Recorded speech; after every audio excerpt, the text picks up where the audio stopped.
Fala pessoal, eu sou Rodney Danca, sou psicólogo, eu sou editor aqui do canal, eu cuido de pesquisas científicas e apresento essas pesquisas para vocês numa linguagem mais simples. É um canal que reúne os profissionais da área da saúde mental, especialmente psicólogos, pedagogos, professores e também os entusiastas, as pessoas que querem saber um pouquinho mais sobre como nossa cabeça, nossa mente, nosso cérebro funciona no dia a dia. Vamos falar sobre a síndrome de Burnout, mas depois da vinheta.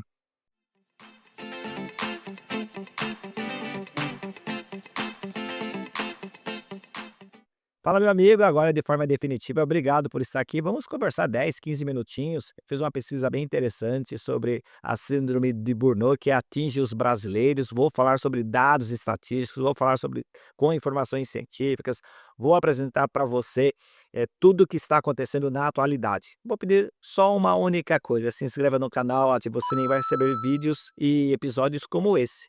Junto com outros profissionais da psicologia, a gente sempre procura trazer o que há de melhor de conhecimento para melhorar a nossa saúde mental. Vamos falar sobre essa síndrome, né, que vem afetando muitos brasileiros. É um olhar profundo sobre o esgotamento laboral, o esgotamento profissional e necessariamente ao lado o estresse crônico ao trabalho.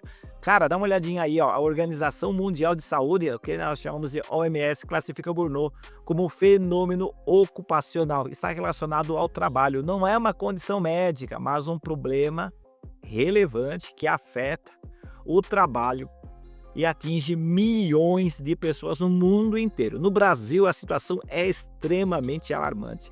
Os dados iniciais e pesquisas iniciais indicam que 30% dos trabalhadores brasileiros relatam sofrer com esgotamento no trabalho, que é a síndrome de Burnout. E essas pesquisas são recentes.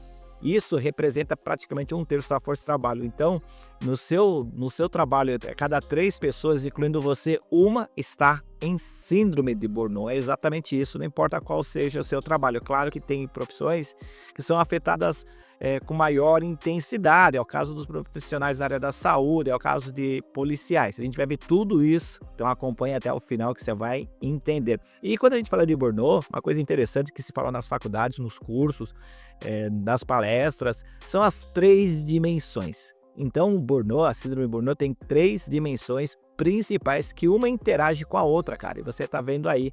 E essas interações acabam levando ao esgotamento profissional.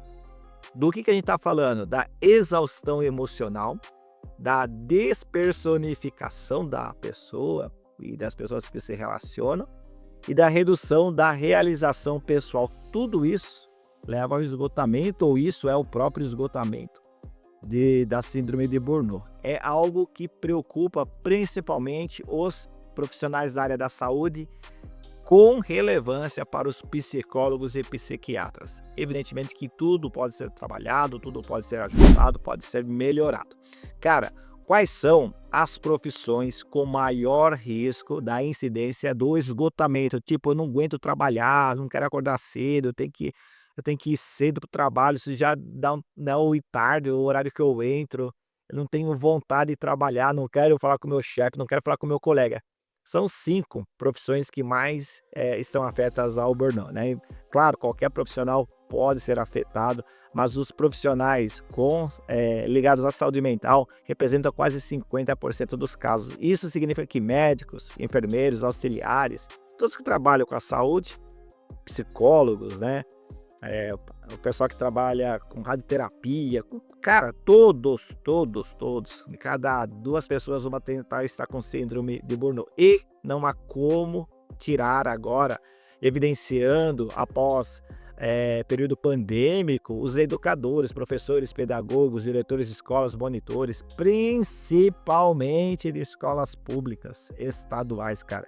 O número alarmante passa de 40%. Isso significa que de cada 10 trabalhadores na educação, os educadores, 4 estão com síndrome de Burnout. E aí, claro, a pressão tecnológica, profissionais que trabalham na área de TI, desenvolvimento, suporte, estão afetados. Assistentes sociais que acabam vendo no Brasil, infelizmente, a não conhecimento dos direitos sociais daqueles que mais precisam, também com o esgotamento laboral, síndrome de Burnout, e não tem como deixar de fora os bombeiros e os policiais. Também representam mais de 30%. Então você está vendo agora a pesquisa que eu fiz, quais são as profissões que mais são afetadas, os seus profissionais pela síndrome de Burnout. E aí a gente vai encontrar alguns gatilhos, cara. E eu queria explicar esse gráfico para você. É um gráfico bem interessante que você vai perceber o que afeta o profissional e qual é o ponto nevrálgico para o esgotamento laboral, que é a síndrome de Burnout. Tem diversos fatores.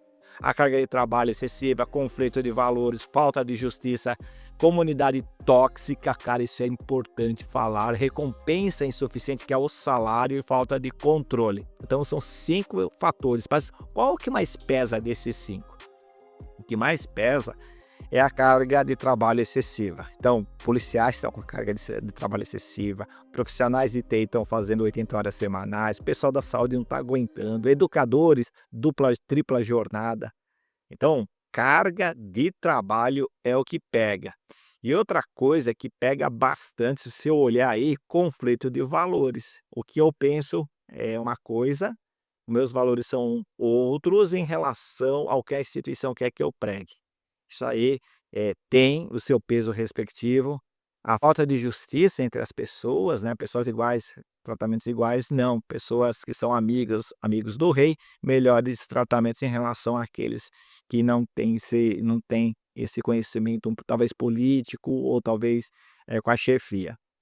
Claro que a recompensa insuficiente também tem destaque enorme. Então, olha só, carga de trabalho excessiva é o principal gatilho do burnout. E o segundo, recompensa insuficiente, que é o baixos salários para os profissionais de saúde, baixos salários aí para os professores, educadores, para os profissionais da área de segurança pública, para os bombeiros. Cara, é isso. E eu queria trazer esse gráfico aqui, que são as fases do esgotamento. Então, obviamente que isso é uma pesquisa científica, eu estou trazendo os dados científicos, mas não estou dando uma receita e nem fechando o diagnóstico, eu estou trazendo informação.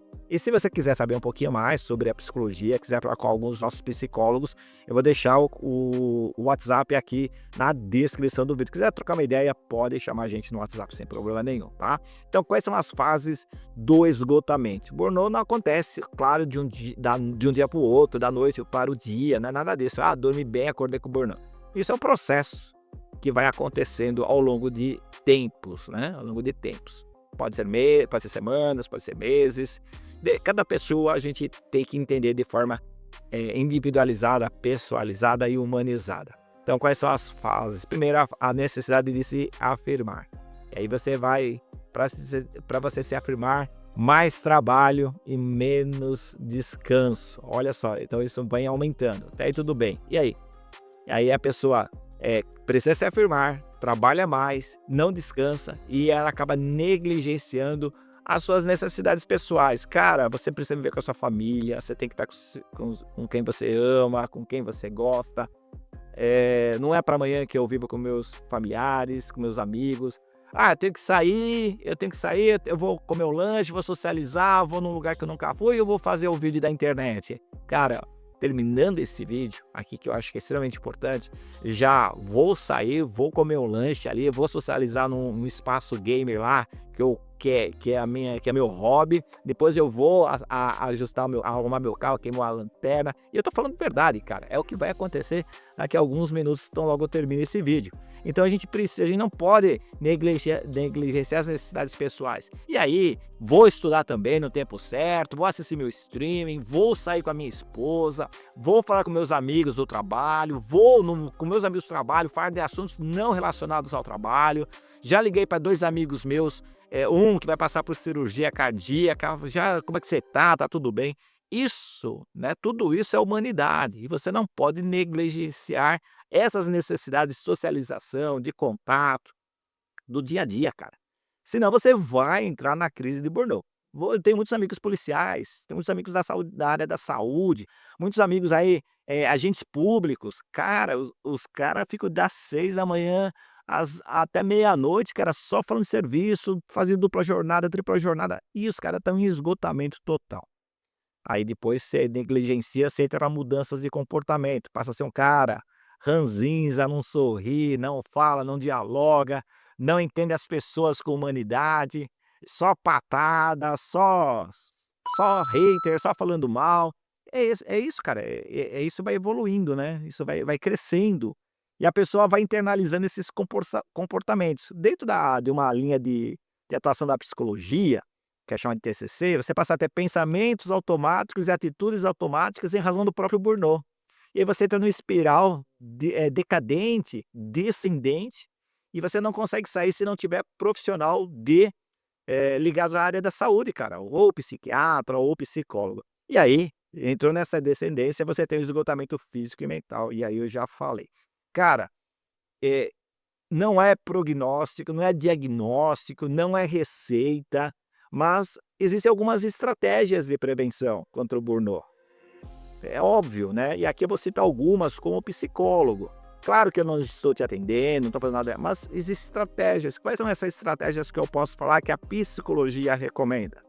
Estabelecer limites claros, definir o horário de trabalho e a forma que você vai desconectar. Cara, onde eu trabalho é muito puxado, mas na hora do almoço a gente fala de qualquer coisa, menos trabalho. No horário, vou pra casa, velho. Claro, tô sem dinheiro, tô não consegui nada, tô cheio de dívida. Beleza, mas o segundo emprego, o terceiro emprego tem limites. E o limite é a sua saúde, é a sua família, são seus amigos. Então, outro ponto, autocuidado. Invista em hobbies. O que eu falei que eu vou fazer? Eu vou lá ver um negócio de retro game, vai numa lojinha, depois vou arrumar meu carro. É hobby, cara, tem que desconectar. Faça exercício físico, eu faço, recomendo. Começa com caminhada, fala com o educador físico, fala com o seu médico, vai no cardiologista, com as caminhadas, corridinha leve, natação. Não sei nadar, beleza, aprenda a nadar. Aprenda a nadar, faça igual eu fiz, eu não sabia, tinha fobia, aprendi a nadar, nado, sabe? Vou na academia, faço aqueles aplicativos de academia lá, toda hora vou numa academia diferente. Mas que hora que você vai? Depois do serviço, cara. Mas quanto tempo você fica na academia? 40 minutos, 50 minutos. Eu fiz isso de uma rotina, porque o exercício físico muda, libera neurohormônios, né? E aí ele vai estabilizar a sua forma, a sua sinapse.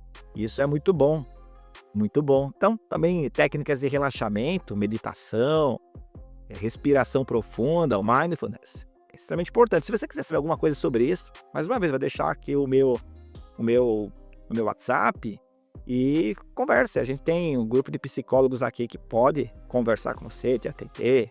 Isso é extremamente importante. Outra coisa, cara, busque apoio social. Busque apoio social. Converse com amigos, familiares, colegas de confiança. Converse com a gente aqui no nosso canal, cara. Mas como eu vou conversar com um cara na internet? Cria-se confiança. E a gente passa a dialogar, você coloca nos comentários, a gente interage, participe das redes sociais, as boas redes sociais, não aquela de fake news, não aquela de haters, aquela que só critica. Procure boas redes sociais aqui no YouTube, nas outras mídias, outros youtubers que falam de forma séria, que está preocupado com o bem-estar mesmo, né? E também, quando você achar que tudo isso não resolveu, procure ajuda profissional. E aí a terapia é uma ferramenta extremamente importante para gerenciar o estresse no trabalho.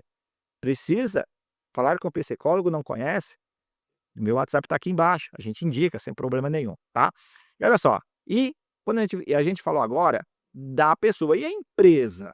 Empresa com 10 funcionários, com 20 funcionários, com 30 funcionários, ter um psicólogo que consiga estabelecer um plano de ação para evitar o afastamento do funcionário é muito bom. E o funcionário também acaba observando que o patrão, né, o gestor está preocupado com ele. Então, as empresas têm que promover o equilíbrio, pausas, férias, horários flexíveis, home office quando possível, reconhecer, valorizar o esforço e as conquistas dos trabalhadores. Muita gente não sabe usar o computador, e aí se cobra, tem que fazer isso, aquilo. Pô, ela vai fazer um curso, valoriza essa pessoa que fez o curso para mexer no Windows, já ajuda pra caramba, sabe? Fazer relatórios médicos, relatório de saúde mental. Os gestores não reconhecem, acham que a pessoa tem que saber tudo, não é assim.